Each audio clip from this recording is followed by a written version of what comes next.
In this video, I'm going to be showing you guys 5 tips for every single character in Jujutsu Shenanigans.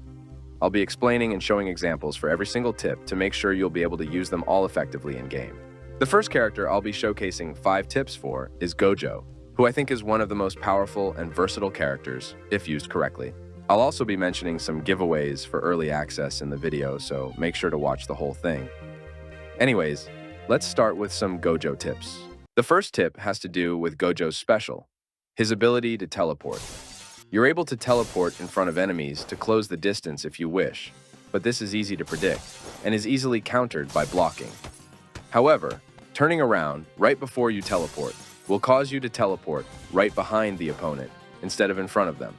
This allows you to surprise the person you're fighting, as well as countering them if they try to block. Some cons to this tech, however, is that you need to be quick with it, or else you'll just end up teleporting in front on them and facing the wrong way. Here's some examples of me using it against people. Make sure to turn around before the glass effect, otherwise you'll teleport in front of them. This tech is especially good against opponents who don't move as much. This is a common tip, but I'm going to put it in here just in case. You probably already know you can air kick using Gojo's special, but you can combine both Reversal Red and his air kick to do both instances of damage at the same time. This provides a huge damage boost since it guarantees Reversal Red. You may find this useful in finishing enemies who are low health. In order to do this consistently, you have to use Reversal Red before, and then quickly after, use your teleport. This won't work if you use your teleport first, and not Reversal Red. This next tip is sort of more of a warning instead of a tip. If you're fighting someone who has their evasive dash, they're able to dash sideways while M1ing in order to counter you after you use rapid punches. For example, in this clip, I'm able to punish him for using rapid punches against me by dashing sideways into him. If you don't want this to happen to you, then you'll have to try to get them to use their evasive beforehand.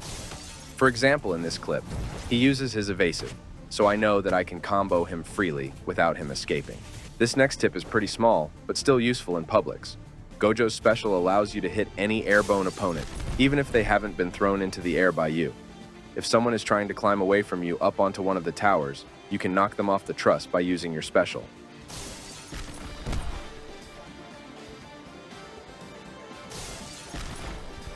This last tip for Gojo is on how to best land one of his strongest moves, Infinite Void.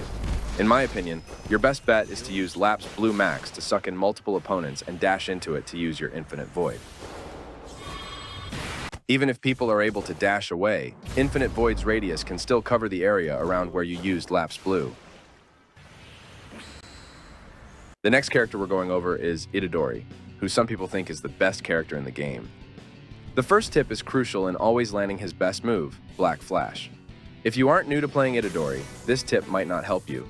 But if you always want to land Black Flash, you'll need to press the button again when this white outline appears on your player. This will guarantee you always land the move. This second tip is very situational, but worth knowing. World Cutting Slash will actually do less damage against multiple opponents as opposed to a single one, making it less good for mowing down mass amounts of opponents. You probably won't be using the World Cutting Slash against this many people, but if you're using it against more than 5 people, just know that you'll be doing less damage overall.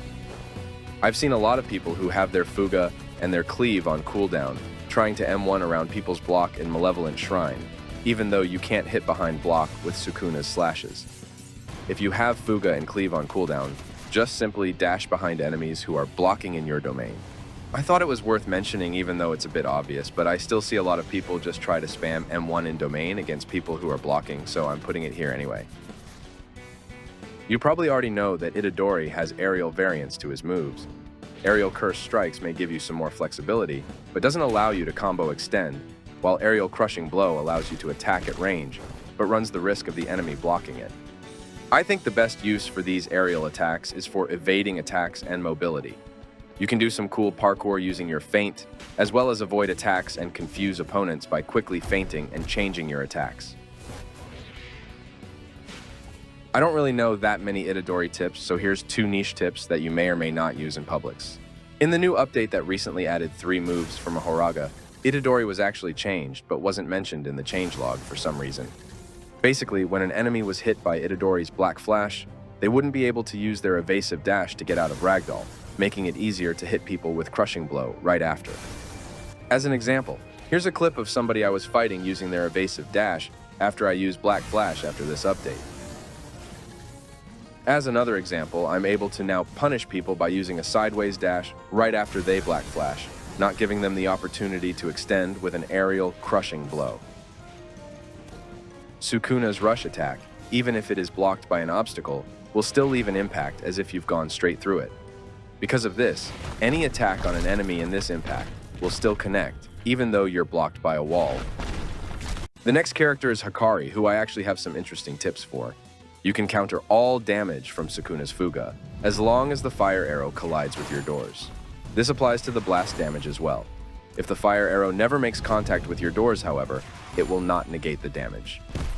Hakari's Fever Breaker move consists of 2 kicks. The first kicks you forwards, and the last, the one that kicks you through the doors, is based on the direction you're facing. Because of this, you can choose to kick an enemy into a nearby wall in Publix, or flick backwards to try and capitalize off of the distance to deal more damage. When pairing this with Rough Energy, you should be able to hit opponents while they're down or when they get up, leading to extra damage. With Fever Breaker, you can also combo extend by using the new addition to Hakari's moveset, which is Reserve Balls plus Shutter Doors. If you land your shot, you can dash in close and continue comboing them. In this clip, I baited out his evasive dash, allowing me to freely use my Reserve Balls to combo extend.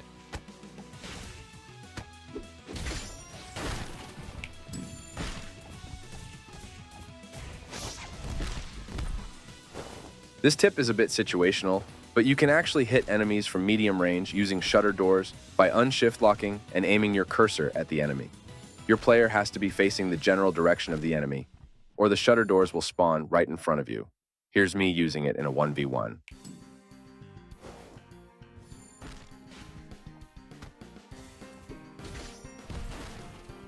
Lastly, you probably already know that getting Hakari's jackpot has become more important than ever to get for Hakari, since it currently gives you 75% of your bar back when you run out. To get it as quick as possible in your domain, make sure you don't use Reserve Balls plus Shutter Doors at the same time. If you don't hit somebody, both moves will be on cooldown. If there's another person in your domain, you can also use Fever Breaker or your counter on them to trigger a visual effect. Before we continue, I'm going to talk about early access. This is going to be a bit longer than usual, so just skip to this timestamp if you want to get back to the video. So I said last video that I was going to give away 2, so here it is. I'll also be giving away 2 more this video. To enter, just subscribe, like the video, and then comment down below a tip or tech that you have for a character. I also will be giving 2 game passes away to 2 random people who comment on my TikTok. I'll be probably uploading there as well sometime after the video, so make sure to follow the page so you'll know when I upload. Anyways, back to the video, and thanks for the support. The next character is Megumi, the king of move spam. I actually already have a video where I talk about 10 tips for Megumi, so make sure to check out that video after this one if you want to see more tips. But since Maharaga has recently got a lot of updates and is basically complete, I'll be covering him more in this video. The first tip I have is how to use Maharaga without being interrupted. Something I do is use Great Serpent up close, then fly high into the air while also facing slightly forwards. This way, the enemy takes a long time to fall, while also being thrown far away from you, giving you time to summon Maharaga.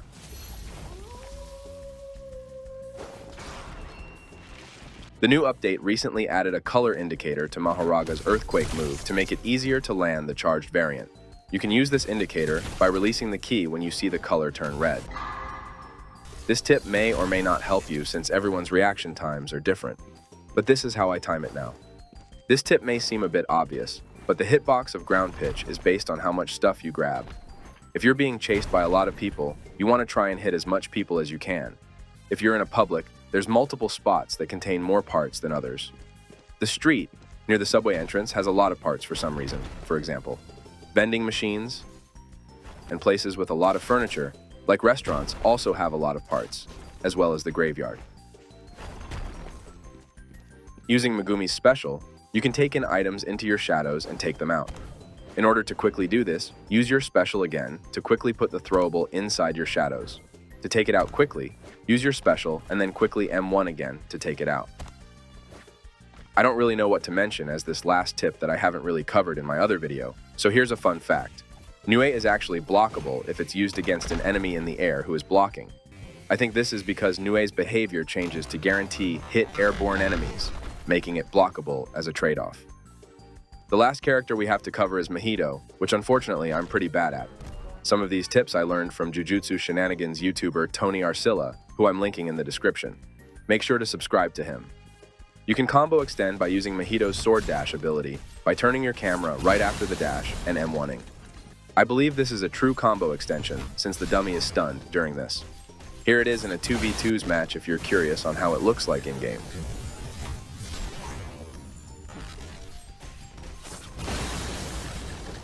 I mentioned this in my update video, but body repel's movement is based on the direction your camera is facing. For example, if I turn left, the worm also turns left. If you flick your camera to the area behind you, however, the worm will also travel in that direction. This sets you up for combos, since the enemy is much closer to you. I don't know why, but I see a lot of people using Mahito's Awakening Black Flash Raw.